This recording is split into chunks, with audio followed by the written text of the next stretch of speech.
오늘 우리에게 주시는 하나님 말씀 함께 봅니다. 학개서 2장 4절에서 9절까지 말씀입니다.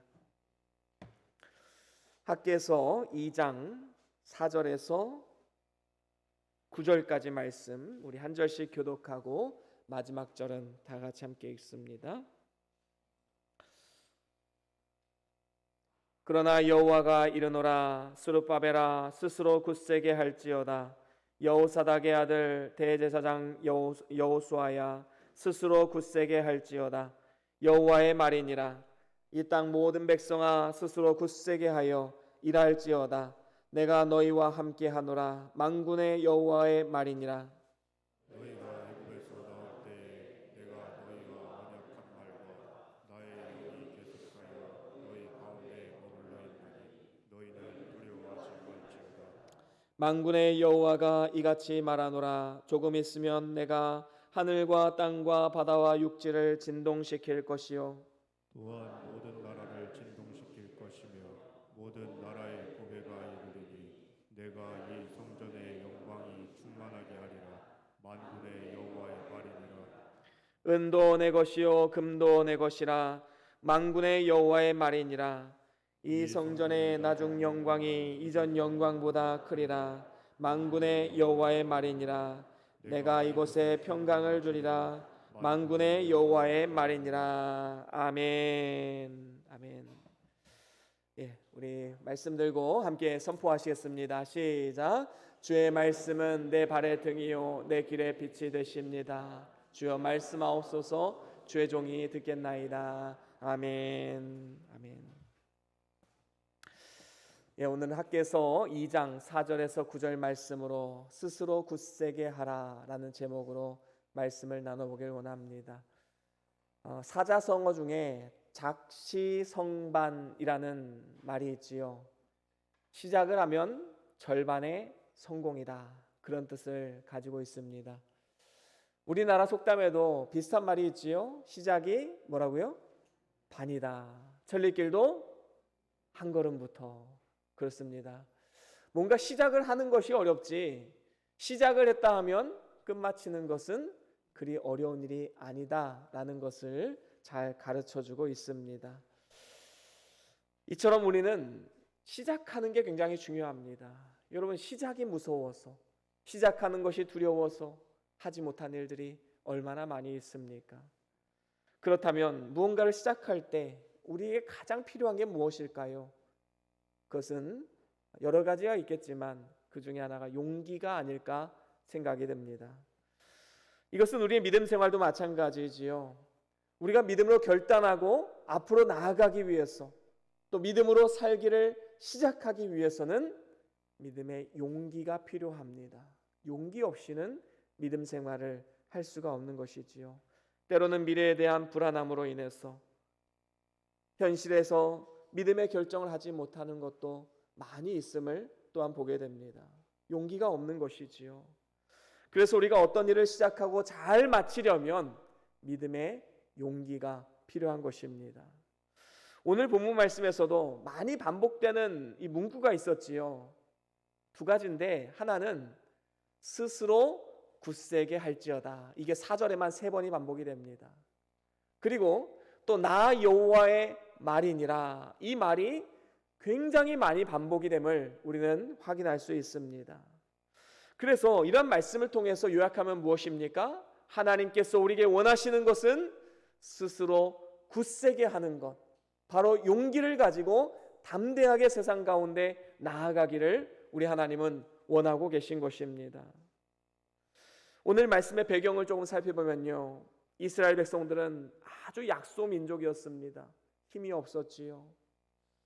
하지만 하나님께서 그 나라, 그 민족의 은혜를 부어주시는데요, 다윗과 솔로몬 대해서는 이 세상에서 그 어떤 나라도 그 솔로몬의 영광과 같지 않은 정말로 놀라운 은혜를 많이 주셨습니다. 그래서 굉장히 강대 국가로 성장하게 되었지요. 그래서 솔로몬은 전 세계에서 가장 멋진 성전을 지었습니다. 하지만 그 이후에 어떻게 됩니까? 이제 유대 나라가 둘로 쪼개지게 되지요. 그래서 북이스라엘, 남유다 이렇게 쪼개져서 우상 숭배의 길을 걸어가게 됩니다. 그래서 결국에는 북이스라엘과 남유다가 다 망하게 되었지요. 아수르의 북이스라엘 망하고 남유다는 바벨론에 망했습니다. 결국에는 뿔뿔이 다 흩어지게 되었고 성전은 다 회파되었습니다. 그래서 솔로몬의 그 성전의 영광은 그것으로 끝이 나게 되었지요. 그래서 이제 바벨론의 포로로 끌려간 사람들이 이제 70년이 지나고 바벨론이 멸망하고 바사왕 고레스가 집권을 하자 이제는 고레스를 통해서 이제 포로가 귀환이 되게 됩니다. 그래서 예루살렘으로 돌아와서 가장 먼저 한 게 무엇입니까? 바로 성전을 세우는 일이었지요. 이스라엘은 어디서든지 하나님을 예배해야 되기 때문에 성전을 먼저 지었던 것입니다. 그런데 문제는 이 성전을 짓다 보니까 어려움이 생긴 겁니다. 예를 들면 포로에서 돌아오다 보니까 뭐 직접 바로 파종을 해도 당장에 먹을 것이 없지요. 궁핍함이 있었습니다. 또한 강 건너 민족들, 이방 민족들이 조롱하고 핍박하고 공격해오고 그러니까 얼마나 어려움이 있었겠습니까? 또한 내부적으로는 어떻습니까? 불평과 불만이 있었습니다. 왜 우리 힘든데 이런 일을 해야 되냐? 왜 성전 건축해야 되냐? 먹고 사는 것도 바쁜데 말이지. 이런 내부적인 어떤 불평과 원망이 있었습니다. 그래서 어떻게 됩니까? 성전 건축이 중단이 되었는데 그 기간이 1년도 아니고 2년도 아니고 16년 동안 중단이 된 것입니다. 얼마나 힘들었을까요? 이렇게 성전이 중단되자 다시 시작할 용기가 나지 않는 겁니다.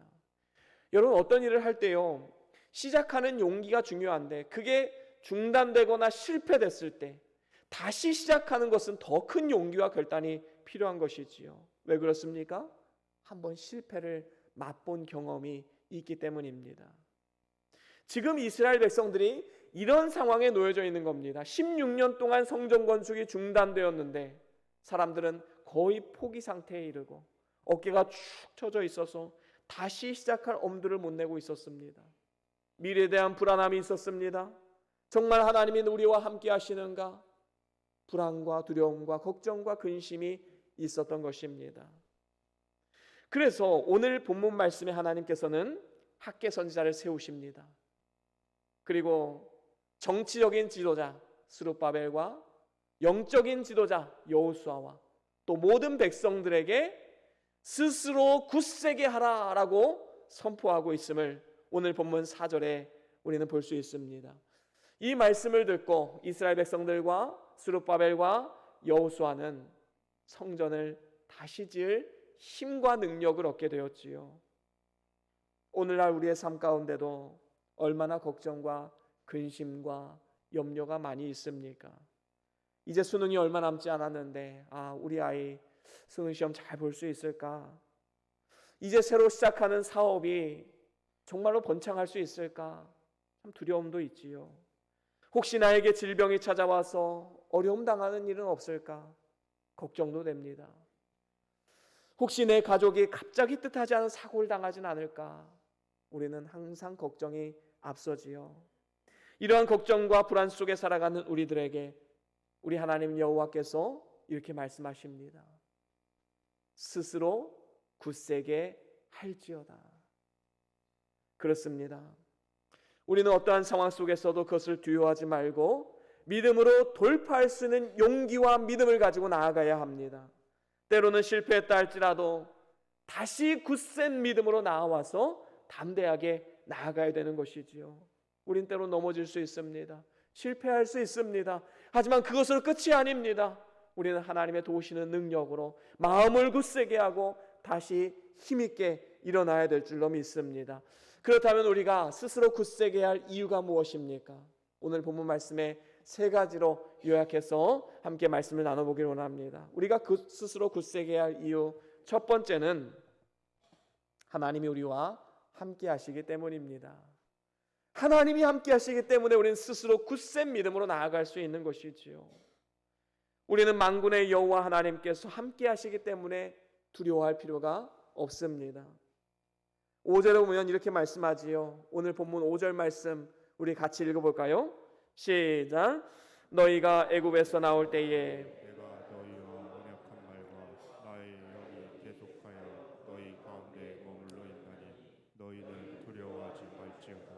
아멘. 그렇습니다. 여기에 보면 내가 너희와 언약한 말, 이것은 하나님의 언약의 말씀이지요. 하나님의 약속의 말씀입니다. 또 나의 영, 이건 하나님의 영이지요. 성령입니다. 그래서 하나님의 약속의 말씀과 성령이 우리와 함께 하시기 때문에 두려워하지 말고 스스로 굳세게 하여서 믿음과 용기를 가지고 앞으로 나아가라 라고 말씀하고 있는 것입니다. 이사야 41장에도 이런 말씀이 있지요. 우리 같이 읽어볼까요? 이사야 41장 10절입니다. 같이 읽어봅니다. 시작. 두려워하지 말라. 내가 너와 함께함이라. 놀라지 말라. 나는 내 하나님이 됨이라. 내가 너를 굳세게 하리라. 참으로 너를 도와주리라. 참으로 나의 의로운 오른손으로 너를 붙들리라. 아멘. 그렇습니다. 하나님은 우리를 굳세게 하시는 분이십니다. 우리를 도우시는 분이십니다. 그의 의로운 오른손으로 우리를 붙들고 계십니다. 이러한 하나님이 우리와 함께 하시기 때문에 우리는 두려워할 필요가 없는 것이지요. 여러분, 이 볼펜은요, 혼자서는 절대로 설 수가 없습니다. 세워도 넘어질 수밖에 없지요. 왜냐하면 이 볼펜은 스스로 설 수 있는 능력이 없기 때문입니다. 그런데 이 볼펜이 스스로 설 수 있는 방법이 있지요. 그것은 떨어져 가서 좋습니다. 바로 제 손으로 붙드는 것입니다. 그러면 이 볼펜은 설 수 있습니다. 그럼 이 볼펜이 스스로 이렇게 말할 수 있겠지요. 아, 내가 섰다 이렇게 말할 수 있겠지요. 맞는 말입니까? 틀린 말이지요. 볼펜은 사람의 손이 아니고서는 절대로 설 수가 없는 것입니다. 여러분, 우리의 인생이 이와 마찬가지예요. 우리는 스스로 설 수 없는 존재입니다. 스스로 구원할 수도 없고 스스로 우리는 살아갈 수 없는 존재입니다. 우리 인간의 연약성 다 알고 있지 않습니까? 동물은 태어난 지 1시간이면 뛰고 먹고 놉니다. 하지만 인간은요, 1년을 돌보아줘도 설 수 있을까 말까입니다. 걸을 수 있을까 말까이지요. 그 정도로 연약한 것이 우리 인간 아닙니까? 스스로 살아갈 수 없는 우리의 모습입니다. 그런데 우리가 조금 섰다고 아, 내 힘으로 섰다, 내가 했다 이렇게 말할 수 있겠습니까? 그렇지 않지요. 하나님의 손에 붙들림 받지 않으면 우리는 절대로 스스로 구원할 수 없고 스스로 설 수 없는 존재인 것입니다.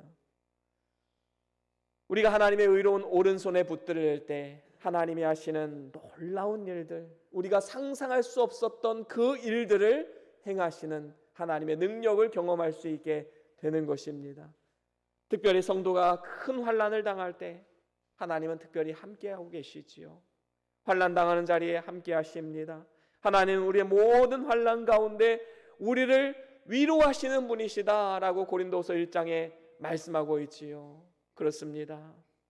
여러분, 가정에서도 마찬가지 아닙니까? 부모는요, 자녀들이 아플 때 함께 울고 함께 돌보고 함께 걱정하고 함께 기도하는 존재입니다. 이와 같이 하나님은 특별히 쇠약한 병상에 있는 성도들을 돌보십니다. 은혜를 베푸십니다. 영원토록 버리지 않으시고 책임지시고 떠나지 않으시고 항상 함께 하시면서 날마다 세임과 능력을 공급해 주시는 분이심을 우리는 절대로 잊지 말아야 할 것입니다. 그렇기 때문에 우리가 어떠한 환난을 당한다 할지라도 하나님이 나와 함께 하신다, 하나님의 능력의 손으로 나를 붙들고 계신다, 의로운 오른손으로 나를 붙들고 계신다, 이 믿음을 가지고 우리는 마음을 굳세게 하고 나아가야 될 줄로 믿습니다. 하나님은 전심으로 그를 바라보는 자를 하나님은 함께 하시는 분이십니다. 이스라엘 백성들이 성전 건축했을 때에요, 강 건너편 사람들이 하도 힘들게 하니까 막 방해를 하니까 이스라엘 백성들이 뭐라고 얘기했습니까? 야, 이 성전 건축하는 거는 바사왕 고레스 대왕이 시켜서 허락해서 한 일이야. 그래서 이 고레스 왕을 앞에 내세웠죠. 그 결과 어떻게 됩니까? 대적들이 그 당시 왕이었던 아닥사스다 왕에게 상소문을 올립니다. 뭐라고 올립니까? 지금 이스라엘이 성전 건축을 하고 있는데 이 성전이 완공되고 나면 이스라엘은 부강해져서 왕의 대적이 될 것입니다. 그래서 아닥사스 왕이 어떻게 합니까? 성전 건축을 중단시켜 버립니다. 이것은 이스라엘 백성들이 하나님을 의지하지 않고 고레스 왕을 의지했기 때문 아니겠습니까? 그래서 성전 건축이 중단되었다가 16년 만에 재개되었는데 그때에도 역시 방해 세력이 있었어요. 이방 세력이 와서 조롱하고 핍박하고 공격하고, 그러자 어떻게 합니까? 이제는 이스라엘 백성들이 바뀌었어요. 변화되었습니다. 사람을 내세운 게 아니라 에스라서 5장에 보면 이렇게 말씀합니다. 5장 11절 말씀 우리 같이 읽어봅니다. 시작. 우리에게 대답하여 이르기를 우리는 천지의 하나님의 종이라. 예전에 건축되었던 성전을 우리가 다시 건축하노라. 이는 본래 이스라엘의 큰 왕이 건축하여 완공한 것이었으나. 아멘, 아멘. 그렇습니다. 여기 보니까 뭐라고 말해요? 사람을 내세우는 게 아니라 우리는 천지를 지신 하나님의 종들이라. 하나님을 내세우고 하나님을 앞장세우고 있습니다. 그래서 하나님께서 그 당시 왕이었던 다리오에게 이스라엘에게 유리한 보고가 들어가게 해서 이제 다리오 왕은 강 건너편 사람들에게 더 이상 이거 방해하지 말고 함께 도와줘라 라고 선포하게 됩니다. 이와 같이 하나님을 의지하고 하나님의 손에 붙들리면 큰 산과 같이 보였던 그 대적, 그 환난, 그 고통도 평탄한 길이 되는 줄로 믿습니다. 하나님이 함께 하심을 믿고 스스로 굳세게 하여서 믿음과 용기를 가지고 주어진 모든 환경 가운데 담대하게 믿음으로 맞서십시오. 그러면 하나님의 놀라운 능력을 경험할 수 있게 될 것입니다. 그런가 하면 우리가 스스로 굳세게 해야 되는 두 번째 이유는 하나님이 천지를 진동케 하시기 때문입니다. 오늘 본문 6절에 보면 하나님께서 하늘과 땅과 바다와 육지를 진동시킬 것이다 말씀하고 있지요. 또 7절에 보니까 내가 모든 나라를 진동시킬 것이다 말씀하고 있습니다. 하나님은 모든 나라를 진동시키시는 분입니다. 하나님은 나라를 세우기도 하시고 나라를 멸망시키기도 하십니다. 그래서 하나님께서는 그 당시 누구도 대적할 수 없을 만큼 강대국이었던 바벨론이 하루아침에 메데 바사에 의해서 멸망하는 이러한 일을 보지 않았습니까? 그 창대했던 페르시아 제국, 바사 제국이 어떻게 됩니까? 헬라라는 신흥 제국에 의해서 멸망을 당하게 됩니다. 헬라 제국은 또 어떻습니까? 전혀 무너질 것 같지 않았던 그 제국이 신흥 제국인 로마 제국에 의해서 무너지게 되었습니다. 로마 제국은 어떻습니까? 수백 년 동안 천하를 호령했던 제국이었지요. 역사상 가장 오랜 기간 동안 세계를 다스렸던 그런 제국입니다. 그런데요, 이 로마 제국도 지금은 그 명맥만 유지한 채 사라지고 말았습니다. 이와 같이 세상 나라의 모든 권세는 영원한 것이 아닙니다. 언젠가는 다 망하게 되는 것이지요. 하나님이 흔드시면 망하지 않을 나라가 없는 것입니다. 오늘날 이 시대 가운데도요, 미국과 중국이 양대 패권을 가지고 이렇게 전 세계를 호령하고 있지요. 하지만 이것도 영원한 것이 아닙니다. 이렇게 세상 모든 것이 영원하지 않지만 성경에 보면 영원한 것이 있다 말합니다. 우리 히브리서 12장 28절 말씀 같이 읽어볼까요? 히브리서 12장 28절입니다. 시작. 그러므로 우리가 흔들리지 않는 나라를 받았은즉 은혜를 받자. 이로 말미암아 경건함과 두려움으로 하나님을 기쁘시게 섬길지니 또는 감사하자. 아멘. 그렇습니다. 하나님이 모든 나라를 다 진동시키셔서 멸망케 하지만 영원히 흔들리지 않는 나라, 영원히 망하지 않는 나라, 바로 그것이 있다라는 겁니다. 그것이 바로 주님의 몸된 교회이고 주님이 일으키시는 구원운동이고 또 성도들의 믿음 그리고 교회를 의미합니다. 그래서 교회는요, 지난 2000년 동안 수많은 핍박을 당했지요. 하지만 교회는 사라지지 않았습니다. 교회를 대적하던 세력들은 하나님이 다 흔드셔서 멸망하게 되었지만 교회는 지금도 전 세계 가운데 굳건히 세워지고 있고 계속해서 확장되어지고 있음을 우리는 보게 됩니다. 오늘날 우리의 영원한 본향집은 영원한 하나님 나라이지요. 그 하나님 나라가 내 나라가 되었다는 사실, 우리는 늘 감사해야 될 줄로 믿습니다. 그래서 이제는 우리가 하나님이 진동하시면 없어질 그런 나라가 아니라 하나님이 진동하여도 영원히 남는 그 나라, 하나님 나라를 바라보면서 우리는 장래에 좋은 터를 쌓아 나가야 되는 것입니다. 이를 위해서 우리는 스스로 굳세게 해야 되는 것이지요. 이렇게 하나님은 세상 나라를 진동하실 뿐만 아니라 세상의 모든 권세들도 다 진동하시는 분이십니다. 하나님이 진동시키실 때 세상 모든 권세는 풀의 꽃과 같이 다 시들고 떨어지게 될 것입니다. 말세가 되면 어떤 일이 일어난다고 성경은 말씀하는가요? 마태복음 24장 29절과 30절 말씀 우리 같이 읽어보겠습니다. 마태복음 24장 29절과 30절 시작. 그날 환난 후에 즉시 해가 어두워지며 달이 빛을 내지 아니하며 별들이 하늘에서 떨어지며 하늘의 권능들이 흔들리리라. 그때 인자의 징조가 하늘에서 보이겠고 그때 땅의 모든 족속들이 통곡하며 그들이 인자가 구름을 타고 능력과 큰 영광으로 오는 것을 보리라. 아멘. 그렇습니다. 이 말씀은 말세가 되면 하늘과 땅과 또 하늘에 있는 해와 달과 별들 다 변할 것이다, 변동될 것이다 라는 것을 말씀하고 있지요. 이것은 1차적인 의미이고 또 더 나아가서 하늘의 모든 권세 또 이 땅에서 모든 권세 다 무너지게 될 것이다 라는 것을 또한 의미하기도 합니다. 그렇습니다. 하나님이 진동시키실 때 눈에 보이는 모든 세상의 권세, 명예, 능력 다 배임을 당하게 되는 것입니다. 예루살렘 성전도 무너지고 말았습니다. 눈에 보이는 모든 것은 다 배임을 당합니다. 하지만 놀라운 것은 모든 것이 다 배임을 당해도 그루터기는 남아있다라는 것이지요. 그래서요, 이사야 6장 13절에 보면 이런 말씀이 있습니다. 우리 같이 읽어볼까요? 이사야서 6장 13절입니다. 시작. 그 중에 10분의 1이 아직 남아있을지라도 이것도 황폐될 것이나 밤나무와 상수리나무가 배임을 당하여도 그 그루터기는 남아있는 것 같이 거룩한 씨가 이 땅의 그루터기니라 하시더라. 아멘. 그렇습니다. 밤나무와 상수리나무와 같은 세상 모든 나라는 다 배임을 당하여도 그 그루터기는 남아있다라는 겁니다. 이것이 바로 거룩한 씨, 예수를 믿는 성도와 교회를 가리키는 것입니다. 그렇습니다.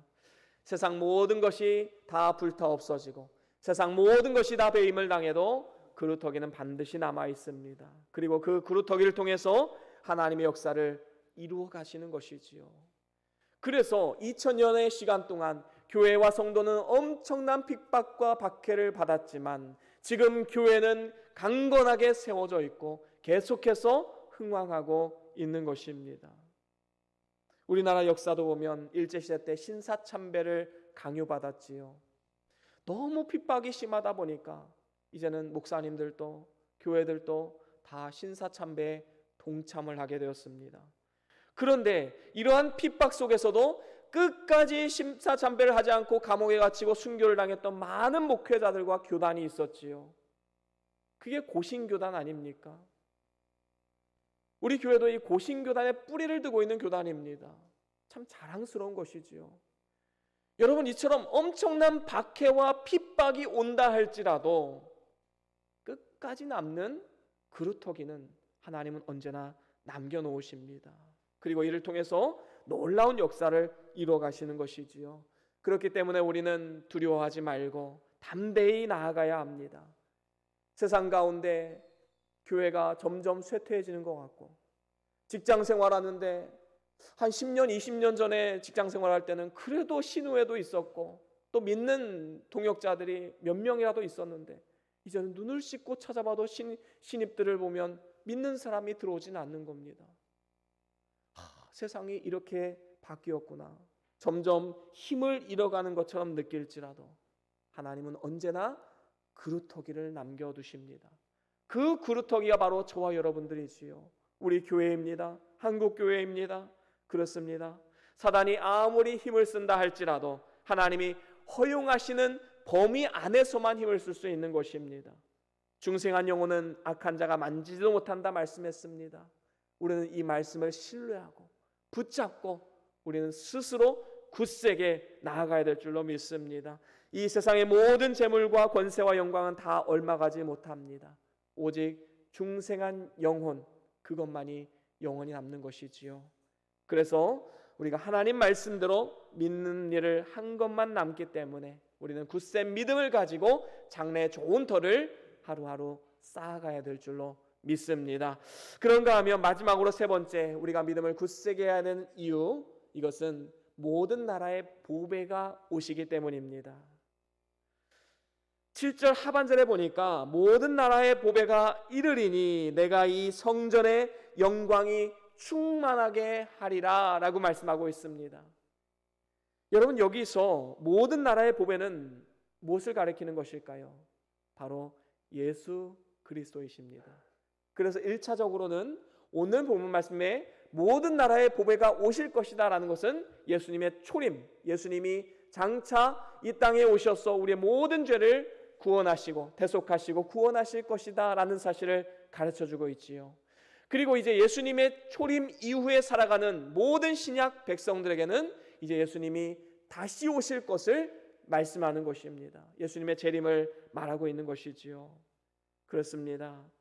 이제 예수님께서 재림하실 때에 모든 나라의 보배를 믿지 않던 사람들은 다 깨어져 나가게 되지만 모든 나라의 보배를 믿고 의지하고 바라보는 성도들은 다 신령한 몸으로 부활하여 변화되어서 공중에서 주를 만나 뵙게 될 것입니다. 특별히 모든 나라의 보배가 오셔서 하시는 일이 무엇입니까?